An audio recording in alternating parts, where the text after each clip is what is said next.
So today we're going to be going through the elephant's toothpaste experiment. So I'm just going to be basically taking you for a run through first. So in class, we've been learning about chemical reactions, and we can see here that hydrogen peroxide is on the left-hand side, and after the arrow we have water and oxygen. So what's the relationship between hydrogen peroxide and water and oxygen? Can anybody guess? Yeah, exactly. So hydrogen peroxide is our reactant here. And this is a really good question because it enables students to analyse the connections between the reactants and the products over on this side. So then what type of reaction does this chemical equation then represent? Something's breaking down? Exactly. So hydrogen peroxide is going to break down into oxygen and water. And again, this allows students to not only understand which type of reaction, but also then to evaluate their statement by justifying why they think it's that. So then, today we're going to be basically having a real-life representation of this activity, well, of this chemical reaction. So, for our materials, we have some yeast and water, which I have mixed up already. We have some hydrogen peroxide, 6%. We have some food colouring, some dishwashing liquid, and also we need about a 500ml container. So to start off with, we're going to pour our hydrogen peroxide into that. But first of all, what risks do we need to think about before we actually start with this experiment? And how can we actually protect ourselves from these risks? Yeah, so just then I might have just poured that straight in, but first of all I've got to think, okay, is this going to irritate my skin? So I should pop some glasses on. Exactly, some gloves. Yep, so I'm wearing some gloves now.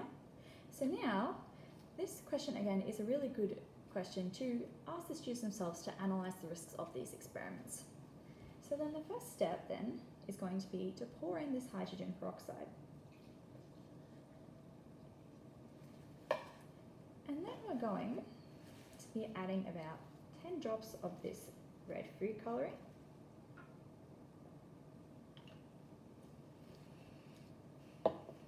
And then we're going to add in some of this dishwashing liquid. Okay, and then we'll just give that a bit of a stir. Okay, so then what do we predict will happen? Some sort of gas might come in, exactly, because we know that oxygen is their product. So you can see here that there are bubbles. So then what was the importance of adding our dishwashing liquid? Exactly, because our dishwashing liquid is going to trap those bubbles, isn't it? So therefore, basically our dishwashing liquid is going to trap the gas in those bubbles, which is going to show us our reaction. So then after this, I'm going to just pour in this yeast reaction, and there we go. So in video 2, I have chosen to display samples of student work from 3 year levels, Year 7, Year 8 and Year 10. And in the first student example, this is the Year 7 Science Water Purification Experiment. So students were asked to design and create a water purification method for this water feature using one or more of the separation techniques they previously investigated in class. And so they were provided with all the materials that they needed to create a filter and a sample of dirty water as well. And then they're asked to create a report to describe the design process and their observations regarding the effectiveness of the filtration process. So this work caters for diverse backgrounds because the students worked in groups of 3, which enabled scaffolding by a more confident student. For less confident students, students were also provided with scaffolding during the design and modification phases to ensure they understood the concepts of a fair test. And they were also submitting individual reports, which enabled for extended response and for higher order thinking. So this experiment task was chosen because it's in accordance with the achievement standards. So it enables students to describe the techniques used to separate pure substances from mixtures. They're also able to basically plan their own experiments, which included identifying variables to be changed and measured, and they also drew on evidence to support their conclusions. So this experiment could be used for data collection in terms of student completion of this laboratory report could be utilised for future lessons surrounding laboratory reports and experimental procedures, specifically if anything needs to be re-clarified on this end. So this is a sample of the student work, and on the sides I have left some basic sort of task level feedback on each point, and this basically includes, for example, at the top here we have a detailed description of the design process, detailed list of materials, and here they have noted their observations,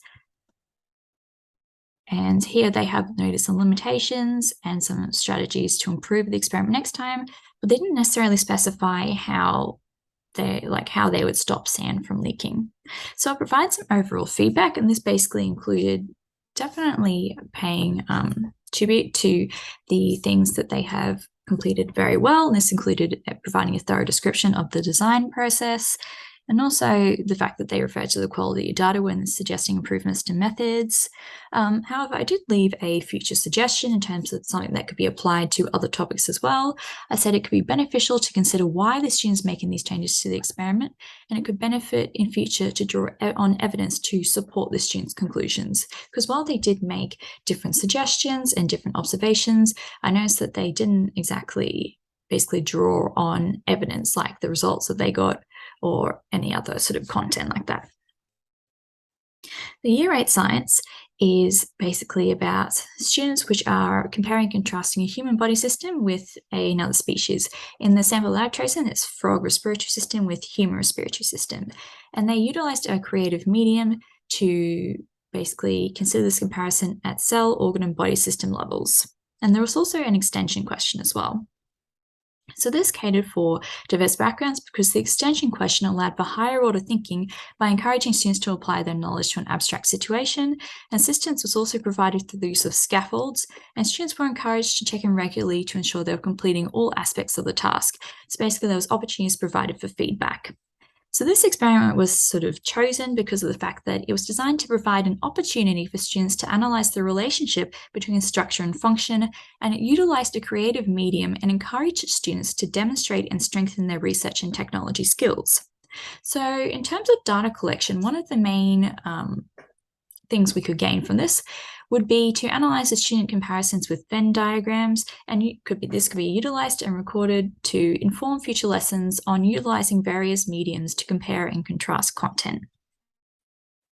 So again, I've gone through and left some task level comments, which are basically just talking about how they have achieved all the different components of the task.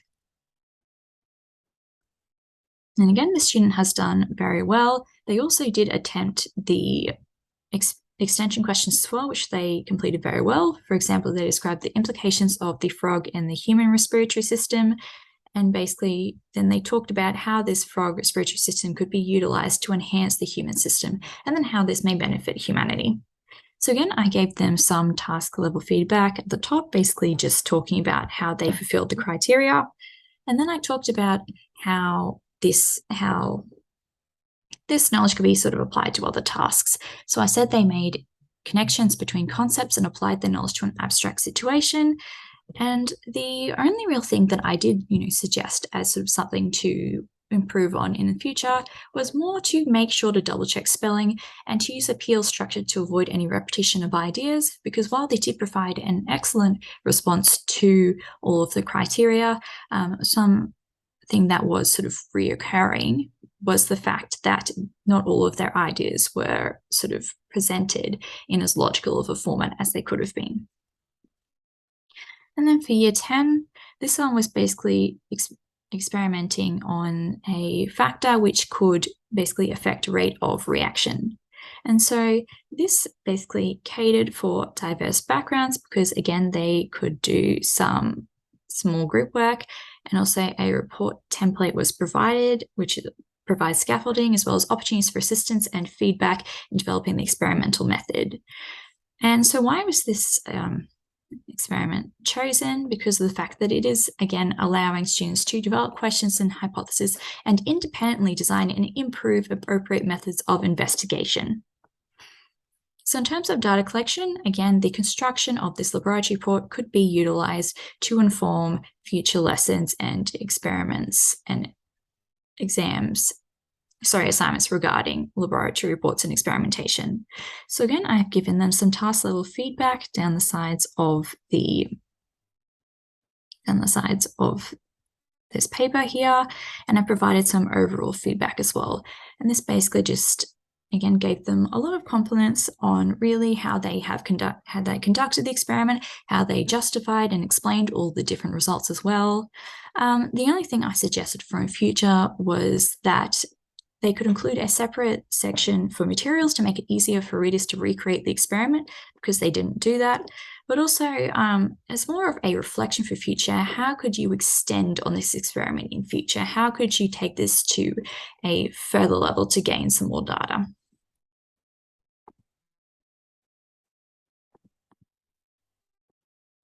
So for video 3, I'm utilizing 2 of the experiments which I talked about during video 2, and I'm going to suggest some differentiation strategies and some literacy and numeracy strategies for these concepts. So again, just to revise, the Year 7 water purification experiment, this one basically featured students conducting an experiment in which they created some sort of contraption which purified water somehow using some sort of separation technique. And in doing so, they were asked to basically create a report.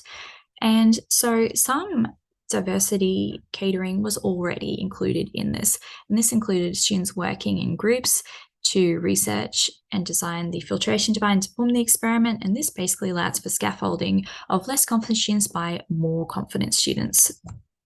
And they were also required to create individual reports.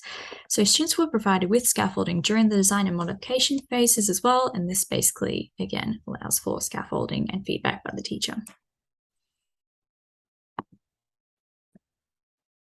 So differentiation strategies for this can be to provide visual representation for information in a structure in the form of PowerPoint slides. And this can really help those with with auditory processing difficulties, as well as EALD students. Arranging the classroom with students with visual or auditory difficulties at the front can basically enable the teacher to give instructions standing in front of these students, and also to really easily clarify whether these students have understood what we're talking about. So subject-specific vocabulary will be explored. This is especially helpful for EALD students who may not be as familiar with these concepts. Mixed ability student groups will enable for scaffolding. Instructions will be provided in larger tests for those students with hearing difficulties, visual processing difficulties. And the lesson will be dedicated to the construction of a laboratory report, because this is, while it's very important for all of students to be confident on this, it is a very good strategy for EALD students to receive some sort of rundown on unfamiliar texts. And as well, the individual submission enables the extension and higher order thinking of responses.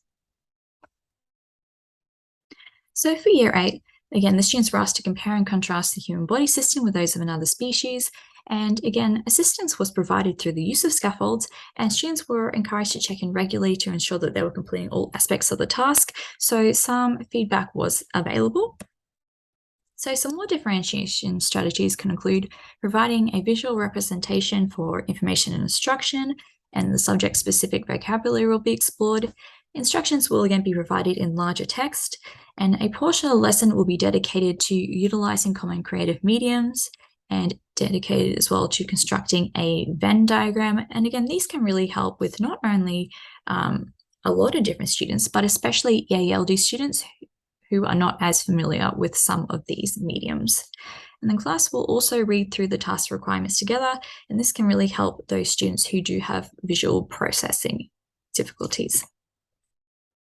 To help with literacy and numeracy strategies, for literacy, this can include understanding key vocabulary. Research task also requires analysis and comprehension of texts, but an alternative to this, or in addition to this, could be a labeling quiz, because this will require analysis and application of information presented in diagrams.